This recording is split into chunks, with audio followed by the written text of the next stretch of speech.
Reddit and Wall Street begin an all-out war with GameStop caught in the middle. What does this mean for your favorite brick-and-mortars retailer? And theoretically, what could GameStop do to keep its head above water? Find out now in this issue of the Gamerville Gazette.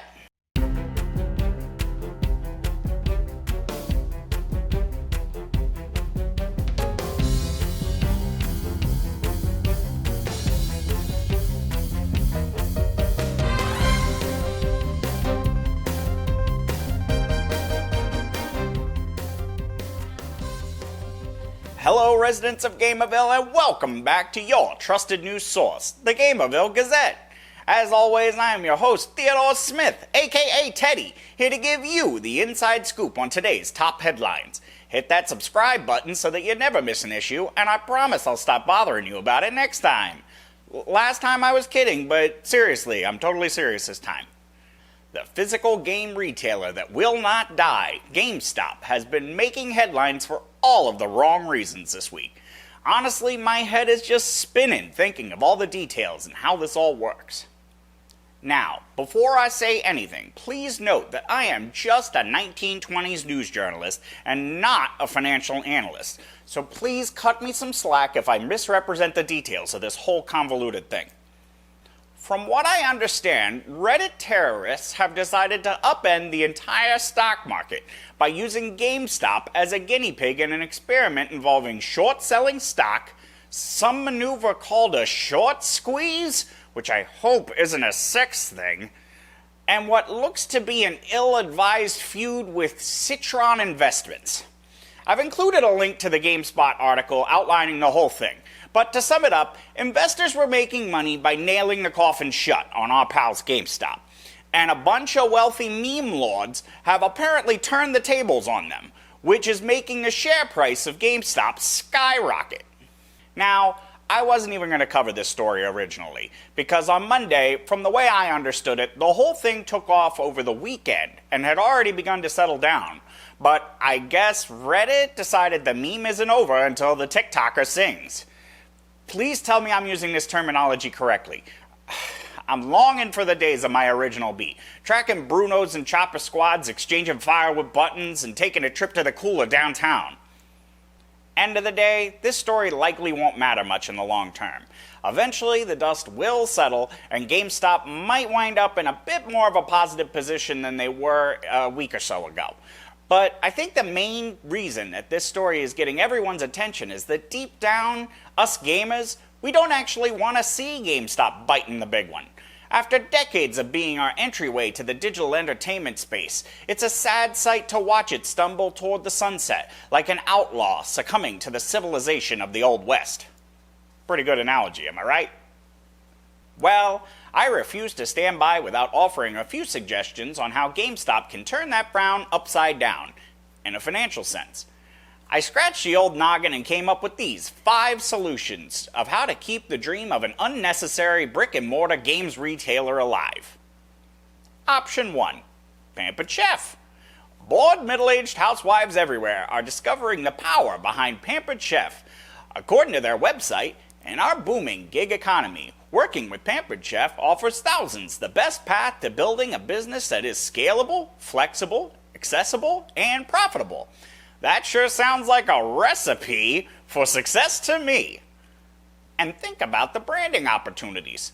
First, you get with Microsoft, right? And you launch this holiday season as Pampered Chief, alongside Halo Infinite.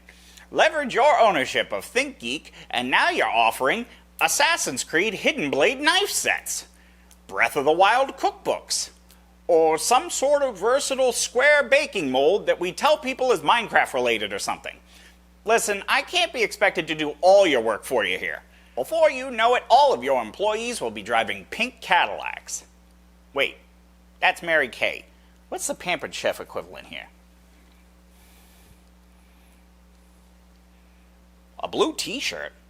I have like 3 of those in my drawer right now. Pampered Chef is still a winner. I can feel it. Option 2. Try trading yourself in at the local GameStop to see how much you're worth. Maybe you can get a pre-owned GameStop that works much better. Option 3. Start a streaming site. These days, everyone and their brother is starting a streaming site. Apparently, there can be 27 different options that all still remain profitable somehow. I'm not sure what sort of voodoo magic they have figured out, but you might as well hop on that train with the rest of them and see what happens. I can see it now. We'll call it gameplay, even though you're not playing anything. Or Game & Watch. Actually, I think that one might be taken. G4 rose from the dead, so we can't use that one. What about Kinda Funny Gamestop? I could possibly work. Oh, I got it. Gamestop Plus. Yeah, that's a winner. I'm sure that definitely hasn't been overused yet. So what type of content would a consumer see on Gamestop Plus? Well, first of all, I think you're sitting on like 20 years of GSTV content from your in-store advertisements. Talk about a backlog. Who could forget classics like the annual Why You Should Buy the Latest Madden Even Though It's Identical to Last Year's copy? Or here's some 2-month-old footage from E3 this year that you've already read in every magazine and seen on YouTube. These are winners. As for new content, you could play trailers of upcoming games, so long as you cut off the trailer right at the end where it advertises a half dozen digital storefronts that you could buy the game at. Or maybe a reality TV show following the lives of your in-store associates. Of course, you'll have to stop replacing the entire staff from month to month because they didn't hit their sales goals. But hopefully that stops, right? Hopefully that stops because we're making all of these changes. So, option 4, change your name to Babbage's. Or software, etc. Maybe GameStart. And option 5, microtransactions. Lastly, I think you'll need to take a few pages out of our AAA Hero playbook. Having an annual membership fee for a steady stream of content and in-store discounts is so 2011. Think of people entering the store as being players of a free-to-play game. Want to use the restroom? A fee of $1.99 is a small price to pay in a bladder emergency. Want to browse the used game catalog? You'll need a season pass to unlock that track within the store. Even picking up titles to browse the cover could take energy if our mobile gaming brethren are to be believed. Yes, everything is monetizable in 2021 with enough imagination and disregard for the customer experience. I would love to continue discussing this with you, but I'm afraid I've got to put this issue to bed. For now, GameStop, ride this wave of popularity that you in no way caused for as long as you possibly can. And be sure to thank the meme gods if this somehow gives you a chance to survive just a little longer. As for you, residents of Gamerville, why not try sharing this video with your friends and maybe leave a comment down below for what you would do to save the ship. That's all from your favorite 1920s journalist, Teddy.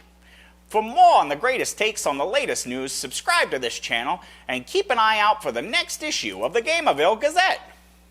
Thanks for watching. Like what you see? Click on one of these links for more content. Also, check out our link to the Discord channel below in the video description to come hang out with other residents of Gamerville.